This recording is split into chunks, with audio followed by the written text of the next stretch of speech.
जब करंट को रोका है तो इसके इस साइड वाला जितना भी वायर होगा ऑब्वियसली वो वायर गर्म हो जाएगा, क्योंकि करंट की वैल्यू पूरा का पूरा इसके अंदर में रुकी हुई है।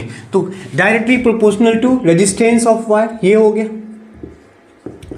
ठीक है। ये कहीं ना कहीं Joule's law of heating effect, ठीक है। सेकेंड, टाइम पे डिपेंड करता है। अब किसी कंडक्टर में जितने टाइम तक करंट फ्लो हो रहा है ऑब्वियसली उतना जल्दी वो ज़्यादा हीट करेगा, कम टाइम के लिए करंट फ्लो होगा कम, तो ये भी डायरेक्टली प्रोपोर्शनल है टाइम के, ठीक है। अब इसमें लॉजिक लगा सकते हो कि जितना ज़्यादा टाइम बढ़ेगा ऑब्वियसली उतनी देर तक करंट फ्लो हो रहा है, इट मीन्स कि वो हीट ज़्यादा हो रहा है, ठीक है। हाइयर द करंट, करंट की वैल्यू पर भी डिपेंड होता है, बल्कि हम कह सकते हैं करंट की वैल्यू के स्क्वायर पर भी डिपेंड होता है।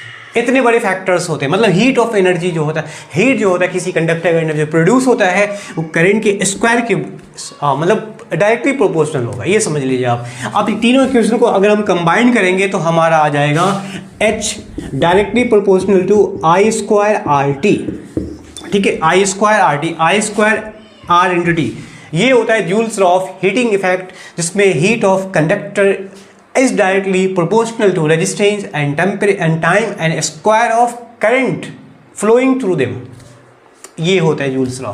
अगर इसकी वैल्यू को हटा देंगे तो आई स्क्वायर आर टी के साथ कोई कांस्टेंट आएगा, उसकी वैल्यू को हम 1 रखेंगे तो हमारा ये आ जाएगा आई स्क्वायर आर टी।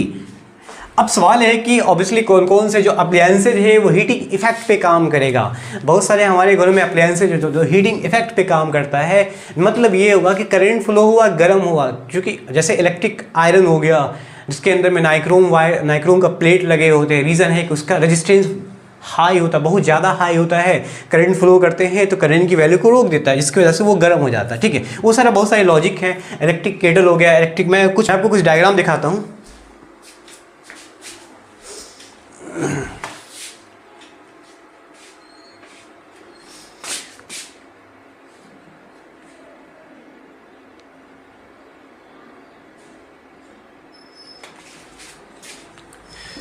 देखिए यहां दे रखा है कुछ डायग्राम से, ठीक है।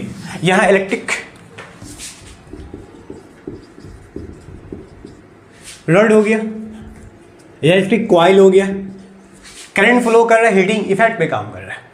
ऑब्वियसली जो वायर इसके अंदर में यूज होता है वो प्योर मेटल नहीं होगा। अगर प्योर मेटल होता है तो उसका रेजिस्टेंस क्या होता है, लो होता है कंपेरेटिव टू नाइक्रोम, या कह सकते हैं एलो ऑयल, क्योंकि एलो ऑयल में बहुत सारे मेटल मिले होते हैं या नॉन मेटल मिले होते हैं, तो उसका रेजिस्टिविटी है, रेजिस्टेंस हाई होता है, करंट फ्लो को रोकने का काम करेगा, हीटिंग इफेक्ट पे काम करता है। इलेक्ट्रिक फ्यूज देख सकते हैं, इलेक्ट्रिक फ्यूज भी हीटिंग इफेक्ट पे काम करता है। क्या होता है कि इलेक्ट्रिक फ्यूज के अंदर जो वायर होते हैं वो पूरा का पूरा क्या होते हैं, जो वायर होता है जिसका रेजिस्टेंस बहुत ज़्यादा हाई होता है, अगर करंट फ्लो करेंगे तो वो वायर क्या होगा, टूट जाएगा, गर्म होने, इसलिए पतले वायर का यूज़ करते हैं।